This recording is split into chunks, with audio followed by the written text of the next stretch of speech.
Assalamualaikum teman-teman. Perkenalkan, nama saya Arifa Ambami, NIM 21102006. Di sini saya akan menjelaskan tentang asuhan keperawatan tentang hipersensitivitas. Happy watching. Oke, yang pertama ada etiologi. 1. Faktor internal, di mana ada imaturitas usus secara fungsional. Misalnya dalam fungsi-fungsi asam lambung, enzim-enzim khusus, glikokolik maupun fungsi-fungsi imunologis seperti IgA sekretorik, di mana fungsinya ialah memudahkan penetrasi alergen makanan.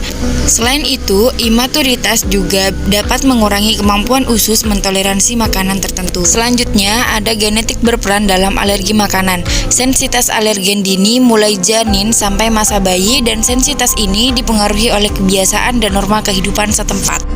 Dan yang terakhir, ada mukosa dinding saluran cerna belum matang yang menyebabkan penyerapan alergen bertambah. Selanjutnya ada faktor eksternal. Pertama, faktor pencetus, yakni ada faktor fisik, faktor psikis, dan beban latihan. Faktor fisik terdiri dari dingin, panas, hujan yang meliputi cuaca. Faktor psikis itu meliputi perasaan seperti sedih, senang, dan untuk beban latihan sendiri itu seperti lari dan berolahraga. Hampir semua jenis makanan dan zat tambahan pada makanan dapat menimbulkan reaksi alergi. Selanjutnya ada patofisiologi. Saat pertama kali masuknya alergen seperti telur ke dalam tubuh seseorang yang mengkonsumsi makanan, tetapi dia belum pernah terkena alergi. Namun ketika untuk kedua kalinya orang tersebut mengkonsumsi makanan yang sama, barulah tampak gejala-gejala timbulnya alergi pada kulit orang tersebut. Nah, setelah tanda-tanda itu muncul, maka antigen akan mengenali alergen yang masuk yang akan memicu aktivitas sel T, di mana sel T tersebut yang akan merangsang sel B untuk menghasilkan antibodi. Nah, proses ini mengakibatkan melekatnya antibodi pada sel mast yang dikeluarkan oleh basofil. Apabila seseorang mengalami paparan untuk kedua kalinya oleh alergen yang sama, maka akan terjadi dua hal, yaitu ketika mulai terjadinya produksi sitokin oleh sel T, sitokin akan memberikan efek terhadap sebagian sel, terutama dalam menarik sel-sel radang, misalnya neutrofil atau eosinofil, sehingga menimbulkan reaksi peradangan yang menyebabkan panas. Yang kedua, alergen tersebut akan langsung mengaktifkan antibodi IgE yang merangsang sel mast kemudian melepaskan histamin dalam jumlah yang banyak. Kemudian histamin tersebut beredar di dalam tubuh melalui pembuluh darah.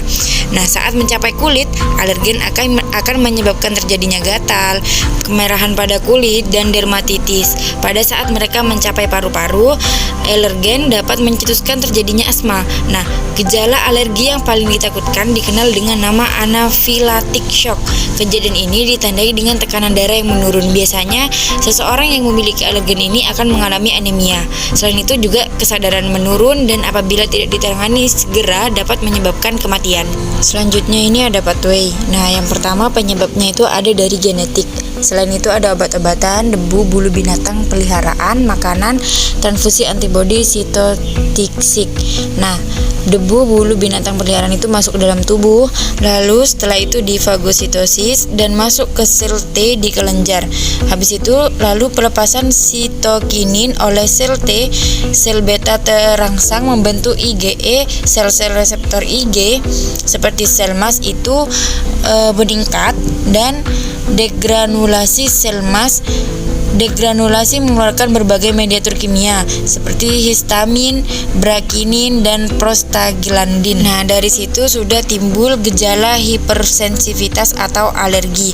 Bisa dari latihan fisik. Nah, dari latihan fisik tersebut itu meningkatkan permeabilitas kapiler, lalu peningkatan pelepasan mediator oleh basofil yang mengakibatkan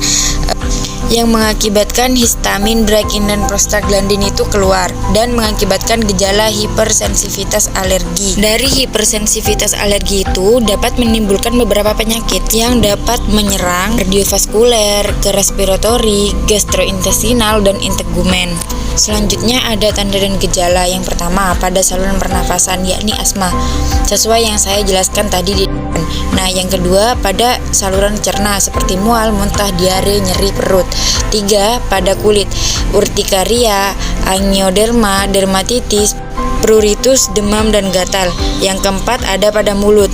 Pada mulut ini seperti rasa gatal dan pembengkakan pada bibir. Selanjutnya ada pemeriksaan fisik. Yang pertama inspeksi. Nah, yang wajib kita inspeksi adalah apakah ada kemerahan, bentol-bentol, dan terdapat gejala adanya urtikaria, angioderma, dan lain-lainnya. Dan pembengkakan pada bibir itu wajib kita inspeksi juga. Yang kedua ada palpasi. Kita palpasi nyeri tekan pada kemerahan yang sudah kita inspeksi terlebih dahulu. Yang setelah itu ada perkusi. Mengetahui apakah di perut terdapat udara atau cairan. Terus yang terakhir ada auskultasi, mendengarkan suara nafas, bunyi jantung, bunyi usus. Nah, karena pada orang yang menderita alergi, bunyi ususnya itu cenderung lebih meningkat. Selanjutnya ada pemeriksaan penunjang. Yang pertama, kita uji kulit sebagai pemeriksaan penyaring. Misalnya alergen itu hirup bau tungau, kapuk, debu rumah, bulu kucing, atau alergen makanan seperti susu, telur, kacang, dan ikan. Yang kedua ada darah tepi. Bila eosinofilia 5% atau 50 per ml condong pada alergi. Hitung leukosit 5000 per mili disertai neutropia 3% sering ditemukan pada alergi makanan. Nah, yang ketiga ada IgE, total dan spesifik. Harga normal IgE total adalah 1000 U per L per liter sampai umur 20 tahun. Kadang IgE lebih dari 30 U per mililiter pada umumnya menunjukkan bahwa penderita adalah atopi atau mengalami infeksi parasit atau keadaan depresi imun seluler.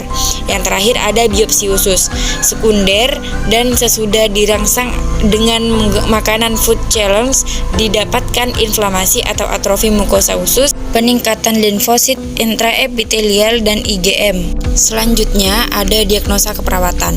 Diagnosa keperawatan yang pertama adalah pola nafas tidak efektif.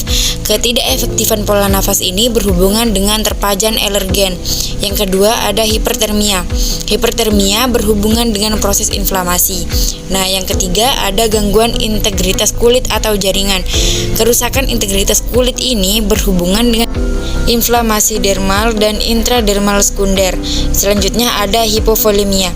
Kekurangan volume cairan ini berhubungan dengan kehilangan cairan yang berlebih serta nyeri akut. Nyeri akut berhubungan dengan agen cedera biologi, alergen seperti makanan. Contohnya. Dan yang terakhir ada intervensi keperawatan. Pertama, kita auskultasi bunyi nafas dan catat adanya bunyi nafas. Yang kedua, tingkatkan kepala dan bantu mengubah posisi. Berikan oksigen tambahan, berikan humidifikasi tambahan seperti nebulizer ultrasonik, dan berikan kompres atau mandi hangat. Hindari penggunaan alkohol.